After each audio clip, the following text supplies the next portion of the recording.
Nous sommes vraisemblablement entrés dans une nouvelle ère de relations internationales. Depuis le déclenchement de la guerre en Ukraine, plus incertaine, plus conflictuelle, plus violente, les atrocités du week-end en Israël viennent hélas confirmer cette tendance. Notre discussion budgétaire est donc placée sous ces auspices inquiétants et il conviendra évidemment d'en tenir compte dans nos arbitrages, nos amendements et nos expressions.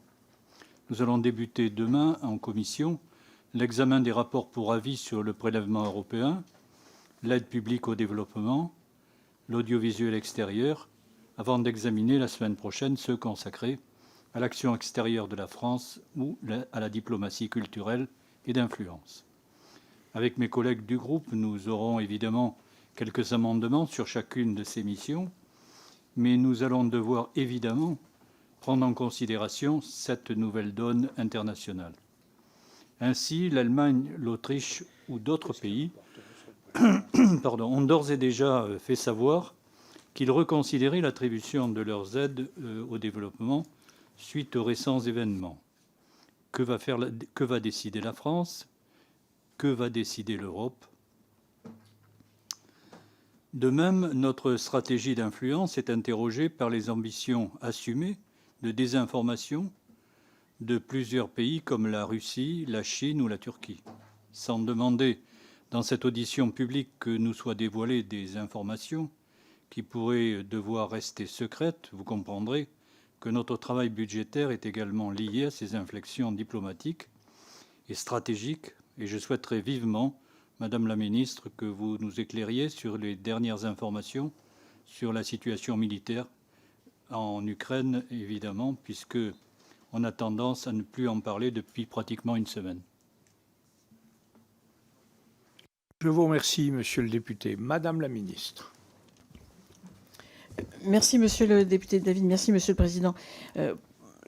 Pour ce qui concerne l'assistance à la population palestinienne, ou aux populations palestiniennes, devrais-je dire, le Président de la République a eu l'occasion de s'exprimer aujourd'hui même à ce sujet lorsque nous étions à Hambourg et lorsqu'il tenait avec le chancelier Scholz cette conférence de presse, aussi bien sur le volet bilatéral que sur le volet européen.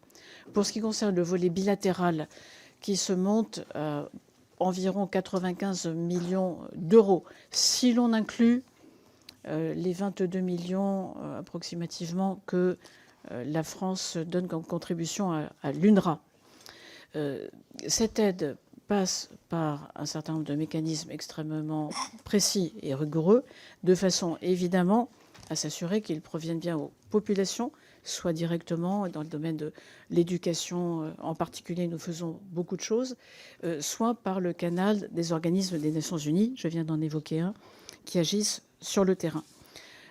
Les garanties nous paraissent suffisantes pour ne pas avoir pris, aucunement d'ailleurs, de décision de ne plus accorder cette aide. Ce serait d'ailleurs, je poursuis dans le raisonnement présidentiel, tout à fait contre-productif.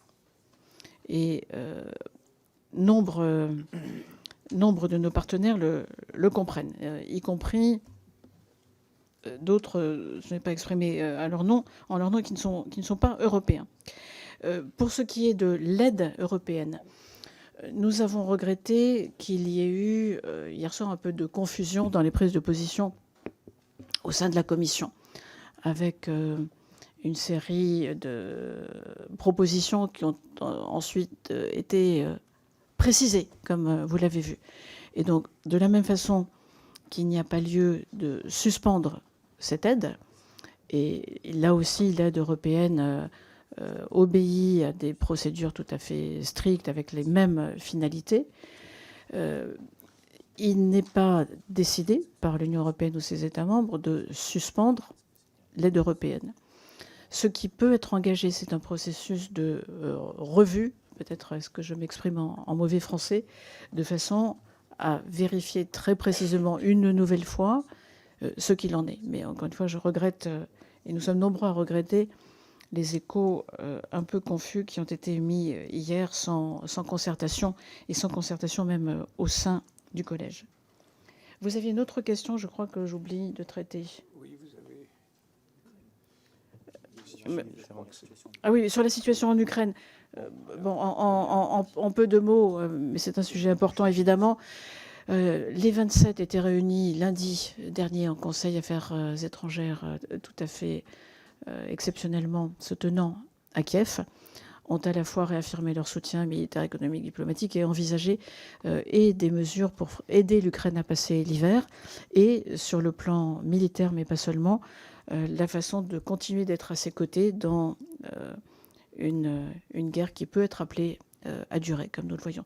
Sur le terrain, mais je ne vous apprendrai rien en rappelant que la contre-offensive est difficile, mais qu'elle se traduit néanmoins par des progrès, tandis que du côté russe, non seulement les objectifs stratégiques qui étaient ceux de la Russie n'ont pas été atteints, mais sur le terrain, on ne voit pas de progression. Donc il faudra bien que la Russie vienne à s'interroger sur ce qui est un échec stratégique pour elle.